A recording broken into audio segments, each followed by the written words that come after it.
A los anunciantes y participantes de este programa nos interesan los argentinos y el futuro.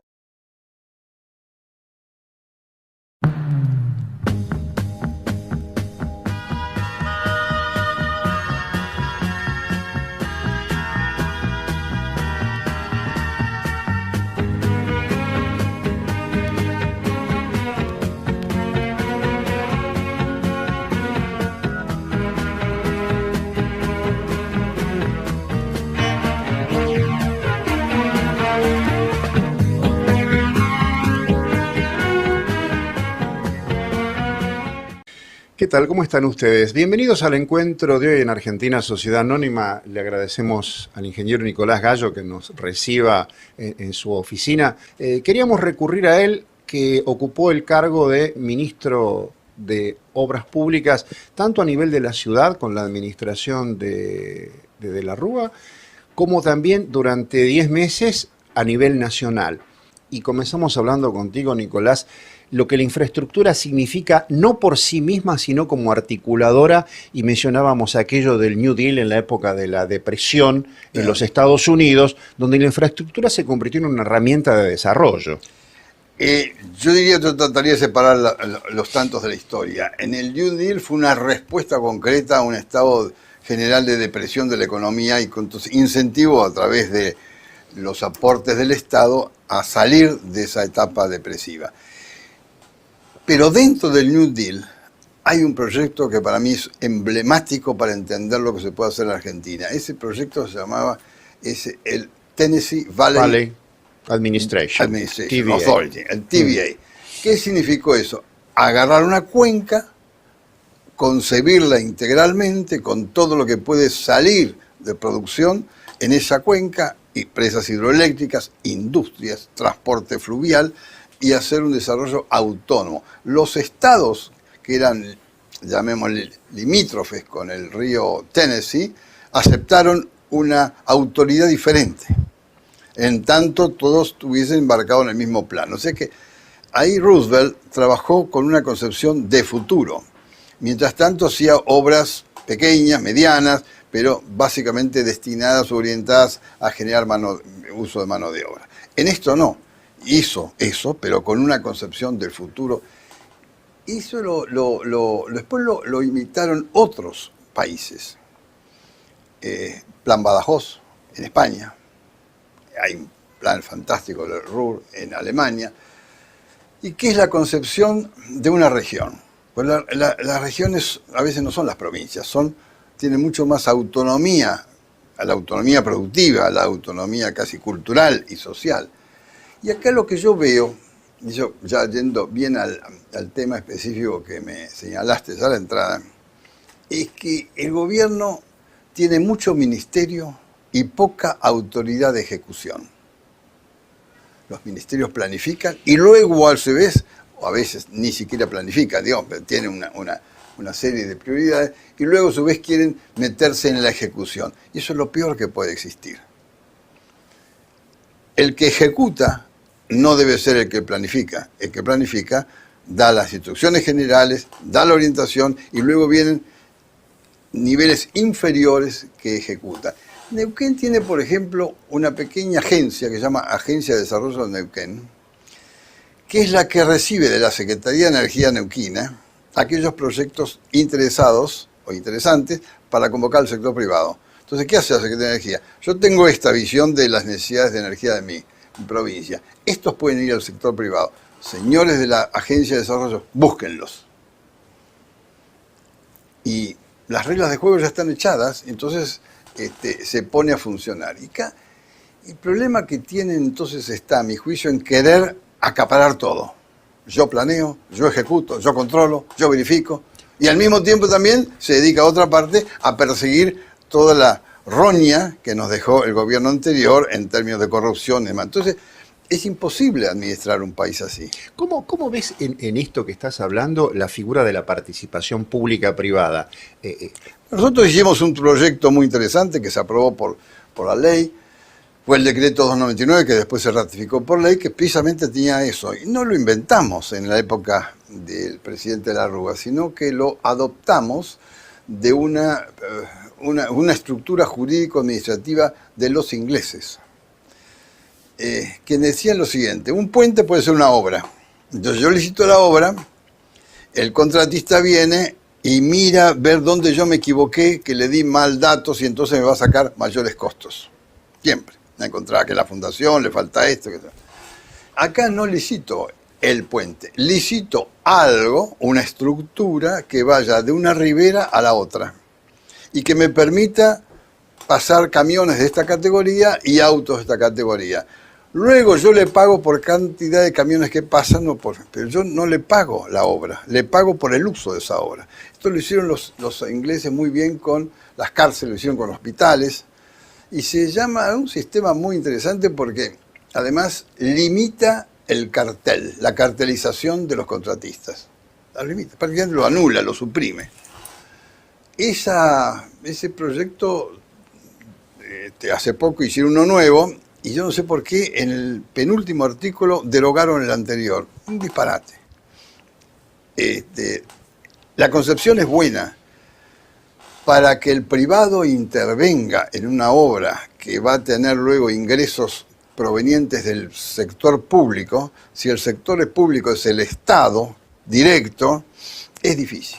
Es muy difícil porque la Argentina, más allá de los gobiernos, tiene una percepción para la gente de como poco cumplidora.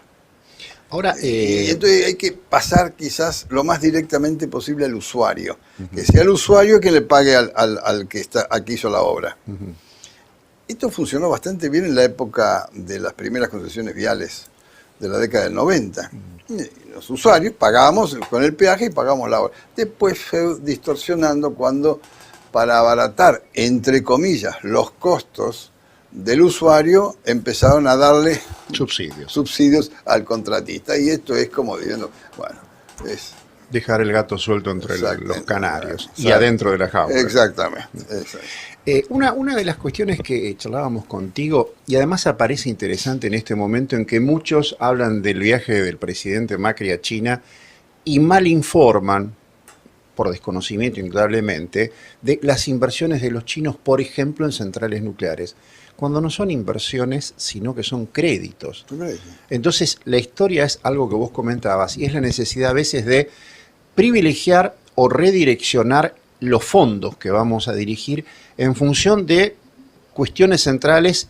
Y decías, por ejemplo, una de las obras que eligió la Academia Nacional de Ingeniería fue el tema de la cuenca del Salado, y me hacías una broma diciendo, esto viene de la época de Florentino Meguino. No habíamos nacido ni vos ni yo cuando Florentino si será viejo que nosotros ni siquiera estábamos en este mundo. Él caminaba a la pampa y la miraba. Claro, entonces que hay cosas que el país se debe históricamente, y que entre paréntesis, lo dijo algún profesor del área de hidrología de la Universidad de Buenos Aires, de la Facultad de Ingeniería, dijo, con 2 cosechas se paga esta obra y de lo que nos evitamos, ¿no? Y además hay que usar muchísimo el profesionalismo que tienen los funcionarios estatales de carrera. Saben muchísimo.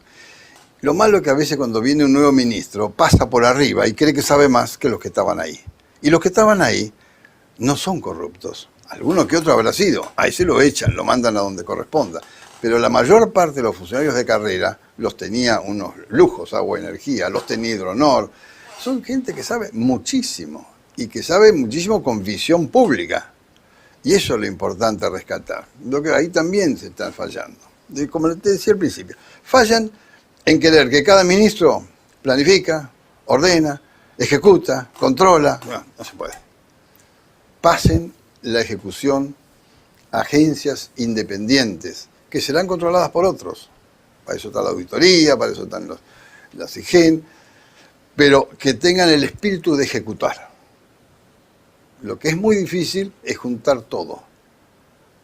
Y eso implica también derivar a las provincias la capacidad ejecutora que tengan. Que pueden ser las provincias, conjunto de provincias, cuando las cuencas de los ríos son regiones, pueden ser muchas fórmulas, pero lo importante es que el espíritu de un ejecutor es casi del empresario.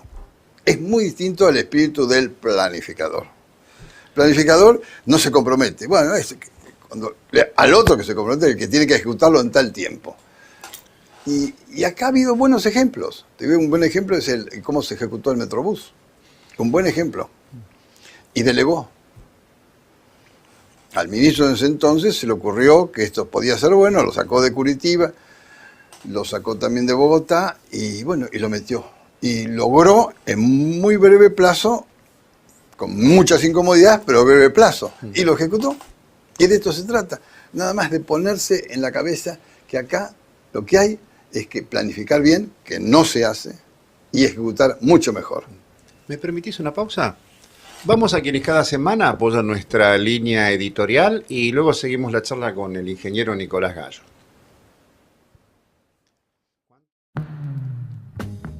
Argentina Sociedad Anónima, un programa de complementaciones y no de controversias, es patrocinado por ADE, una empresa que habla su mismo idioma con las respuestas que usted necesita, con sus divisiones medicina, física nuclear, industrial e investigación. Sensortec, la sinergia del compromiso con los programas que el Estado Nacional ha puesto en vigencia en la Argentina, proveedor de industrias y sectores estratégicos. Conuar FAE, una empresa argentina que exporta tecnología a los mercados más exigentes. ENSI, empresa neuquina de servicios de ingeniería, una empresa argentina produciendo agua pesada de la más alta calidad internacional. Instituto de Radioterapia Fundación Marie Curie, ofrece la más alta tecnología en radiocirugía esterotática del país, garantizando eficacia, calidad y seguridad. Arte Zamora, galería de arte, ambientaciones, muebles. www.artezamora.com.ar. Copsol, empresa de ingeniería, proveedora de las industrias automotriz, aeronáutica y nuclear. 30 años de experiencia contribuyendo al desarrollo nacional. Profesión Salud, la publicación de la Fundación Comisión de Medicamentos. 16 años brindando información con los máximos especialistas en fármacos de América Latina. Transportes Cervemar, la seguridad de llegar.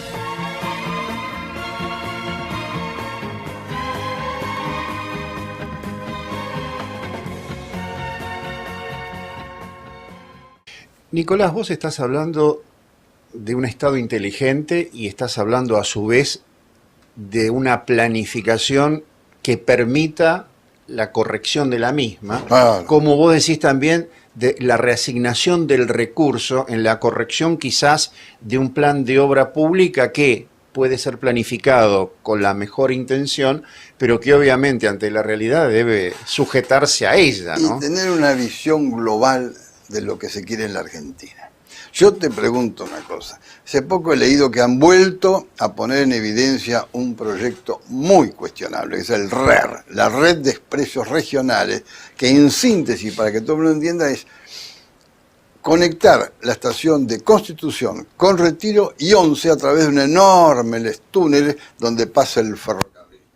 Y todo eso se conjuga en una mega estación 40 metros abajo del obelisco. Para que la gente entienda, 40 metros es un edificio de 10 pisos, o de 12 pisos. Imagínense un edificio de 10 pisos, invertido y metiéndolo abajo del obelisco. Entonces la primera pregunta surge, la de tu hija, que no es ingeniera. Dice, ¿y cómo? ¿Y los subterráneos que hoy día conectan 11 con Plaza de Mayo o a través de la C con Constitución y Retiro, qué les va a pasar? No hay respuesta. ¿Por qué en vez de invertir miles de millones de dólares que no sabemos dónde pueden terminar porque los imprevistos y los interrogantes del subsuelo de los porteños son bravos, no fortalecemos operativamente las líneas de subte? ¿Por qué? ¿Por qué no hay ese proyecto de alternativa? Bueno, pero yo me vuelvo a pensar, ¿el beneficiado quién va a ser? Va a haber beneficiarios, como no, vos y yo, que estamos, por ejemplo, en La Plata y queremos ir a Núñez. Entonces ya no vamos a tener que bajar del subte, bajar del tren en Constitución, tomar un subte, vamos a ahorrar 20 minutos.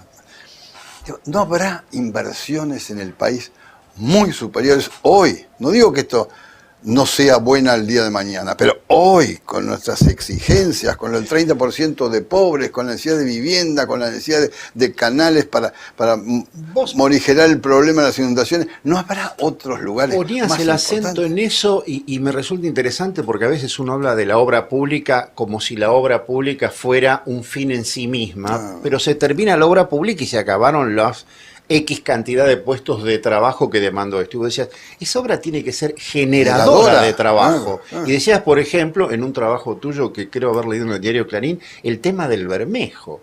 Para la recuperación, además de la eficiencia en el transporte para bajar costos.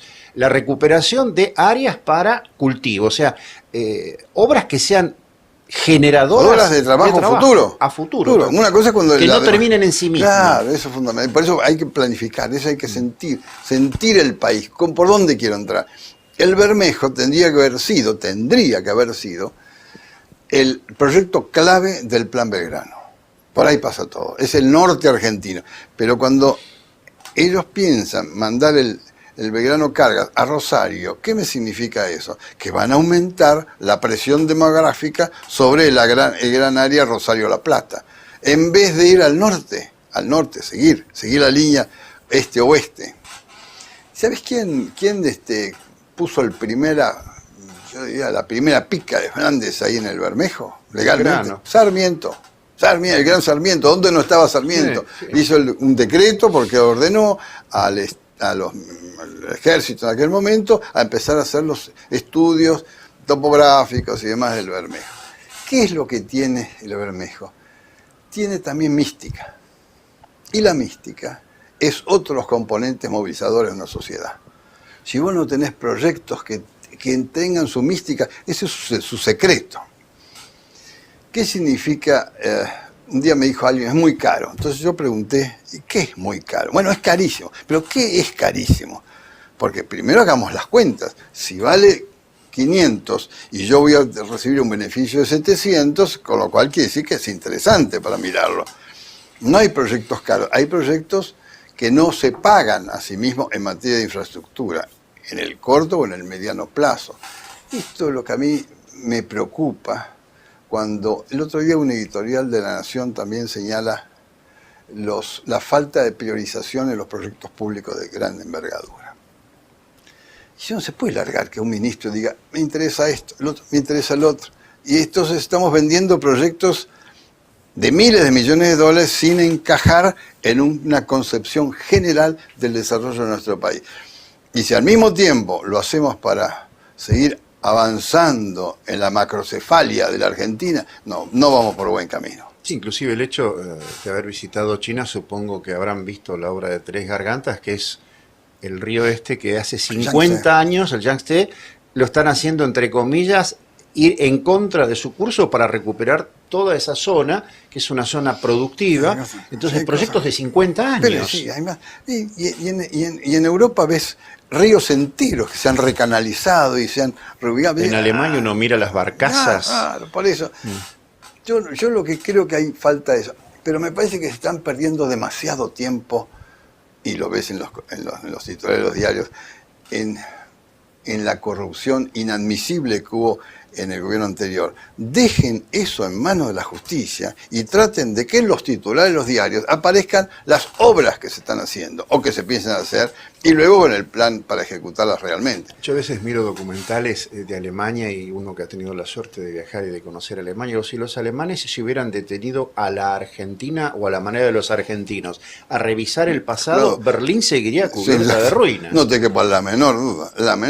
Entonces alguien tiene que hacer el poder judicial, el poder de policía, y otro tiene que ejecutar las obras que están a su cargo, su responsabilidad. Con esa concepción, ¿a dónde queremos ir? ¿Queremos fortalecer el sur de la provincia de Buenos Aires, Bahía Blanca, por ejemplo? ¿Queremos fortalecer eso? ¿Qué hacemos? ¿Por qué no pensamos algo? El puerto de Bahía Blanca quizás sea uno de los puertos, el mejor puerto argentino, lejos, por 25 pies de calado, pero hoy día está concentrado solamente en la petroquímica y en el plan de fertilizantes y demás. Y si vas a dónde va la fruta, la poca fruta que queda del Río Negro, ¿a dónde va ahora? A San Antonio Oeste. ¿Por qué? Porque no puede entrar más en el puerto de Bahía Blanca porque está como digamos, Monopolizado. monopolizado por la otra Por industria. la Entonces las petroquímica, frutas sí. del Alto Valle Rionero, que quedan menos, van a San Antonio Oeste. Esto es también otro disparate, no pensar el país con sus grandes polos de desarrollo. Nuestros antepasados lo hacían, lo pensaban así. ¿Vos te crees que el Alto Valle Rionero hubiera existido si no hubiera alguien pensado en eso? Que ahí se va a instalar una colonia italiana importantísima. Por algo se llama la zona más importante Ingeniero Jacobacci, ¿no? Claro. Y un Pero ingeniero. alguien lo pensó, pero no traer el agua esa por un canal y meterlo acá en Varadero o en Berazategui. No, allá, para instalarse, para colonizar, para Sí, establecer. además lo que estábamos diciendo, cuando el 30% de la población está desocupada, No, o sea, no hay tenemos que apuntar a aquello donde el país puede ocuparla, ¿no? Y donde está la mano de obra disponible, y está la intelectualidad disponible, la experiencia disponible. Se hacen cosas fantásticas en el interior. En el interior, cosas fantásticas, pero están encapsuladas. ¿Cómo ves en perspectiva la posibilidad de abordar estos cambios y de llevar adelante estas obras? Porque, por ejemplo, durante años estuvimos con el famoso puente Punta Lara-Colonia, donde había consorcios multinacionales, en 12, 15, y que además esto conectaba el Mercosur y conectaba con el puerto de La Plata y demás, y de repente se perdió el tiempo, se perdieron las inversiones, y además después el país perdió la confianza en los extranjeros que querían hacer cosas en la Argentina. Sí. Bien, este es uno de los tantos casos que ha habido de proyectos truncos. Podrá ser discutido, ¿no? Si había una variante mejor en la zona del sur del delta. Es perfecto. Pero había una necesidad de vincular todo el sur de Brasil con la pampa húmeda argentina e ir a los puertos del Pacífico. Esto es una concepción general. Pero yo te diría, quiero irme un poquito más atrás. Vaya. Consejo Nacional de Desarrollo. ¿Quién lo...? CONADE. El CONADE. Lo estudiábamos en la facultad. ¿Quién lo armó y desarrolló? El doctor Arturo Humberto Ilía. Tan bueno era y tan buenos profesionales formó y desarrolló, porque era el que planificaba el desarrollo del país en todos los ámbitos. Cuando todavía nos llamaban think tanks. Sí. Tan bueno que hasta los militares que le siguieron lo mantuvieron en funcionamiento. Porque de algún modo ordena también la gestión de gobierno. Impide que las autoridades ministeriales desarrollen su idea propia. No, tiene que ser integradas a una concepción global del país. Si yo tuviera que darle un consejo a este gobierno, al gobierno actual que tenemos, es que trate de pensar un Consejo Nacional de Desarrollo donde estén todos Además, los actores. un consejo dado por alguien que forma parte de la alianza de gobierno. Desde luego, yo voté y volveré a votar, no cabe la menor duda. Pero que tenga una concepción integrada de cómo se lleva adelante y cómo se responde a las prioridades. Vos vivís en un pueblito que se llama Juan López, ahí perdido. Yo tengo que escuchar qué es lo que necesitas. No puedo venir de afuera y decirte, yo te hago esto. No, tengo que escucharte. Entonces, el sistema de planificación francesa del cual abrevó el CONADE, el Consejo Nacional de Desarrollo, es un sistema que viene de abajo para arriba. De las comunas, de los pequeños pueblitos, de los pequeños campesinos, de los pequeños agricultores, industriales, y qué sé yo cuánto. El ejemplo que dabas de los ingleses y el ferrocarril, no solo el Teodolito, sino el gaucho viejo del pueblo que decía, mire que por acá pasa el agua. Exactamente, bueno, eso hay que aprender. Y para aprender hay que estar dispuesto a aprender. Además, la convocatoria a esa inteligencia, cuando hablamos de las universidades, cuando hablamos de las academias, en definitiva, el país es un país que conformamos todos, y esto que también tiene una expresión muy inglesa que es el brainstorming. Si uno escucha a los que están en torno de una idea, va a sacar algo más afinado que si uno cree que es un iluminado, que uno es el que decide. Bueno, eso, lo que dijiste es una verdad absoluta y muy aplicable en estos momentos. Abrir la mente significa que tener los oídos listos para escuchar y procesar. Y además algo que es importante, y por eso el hecho de que yo te agradezco esta entrevista, es capitalizar a aquellos que estuvieron en la función y que con sus aciertos y errores son los mejores los errores. Pueden saber que alguien puede evitar esos errores Exacto, y caminar más en línea hacia ese acierto, que es algo que los argentinos a veces olvidamos, y es que el funcionario es un capital del país porque el país le pagó para que lo fuera. Exactamente, pero sí, absolutamente cierto. Y aprendió, inclusive en la gestión, aprendió lo que hay que hacer, lo que no hay que hacer, La cosa lo que pública. la cosa pública, la gestión pública. Y eso es fundamental tenerlo en cuenta. Yo creo que es imprescindible que este gobierno abra los oídos hacia afuera, escuche, como decís, tanto los que estuvieron como las universidades que están estudiando. Hay unos trabajos excepcionales hoy día de las universidades, excepcionales, pero que se pierden ahí. Se esconden porque nadie los toma, porque parecería que el funcionario tiene la verdad absoluta. Y eso en materia de desarrollo no existe. Como vos dijiste muy bien, la planificación es un quehacer continuo y dinámico. Yo puedo planificar en esa línea, pero un día aparece una cosa externa y tengo que modificar mi plan. Mientras tanto, otros lo van ejecutando. Nicolás, te agradezco mucho la gentileza. Les agradezco a ustedes haber compartido un programa con reflexiones, con propuestas, aquello que siempre decimos, no como cliché, que una Argentina mejor es posible, pero depende de nosotros el tratar de hacerla, y como decimos al inicio de cada programa, la complementación y no la controversia. Gracias por habernos acompañado y nos vemos en el próximo encuentro. Muy amables.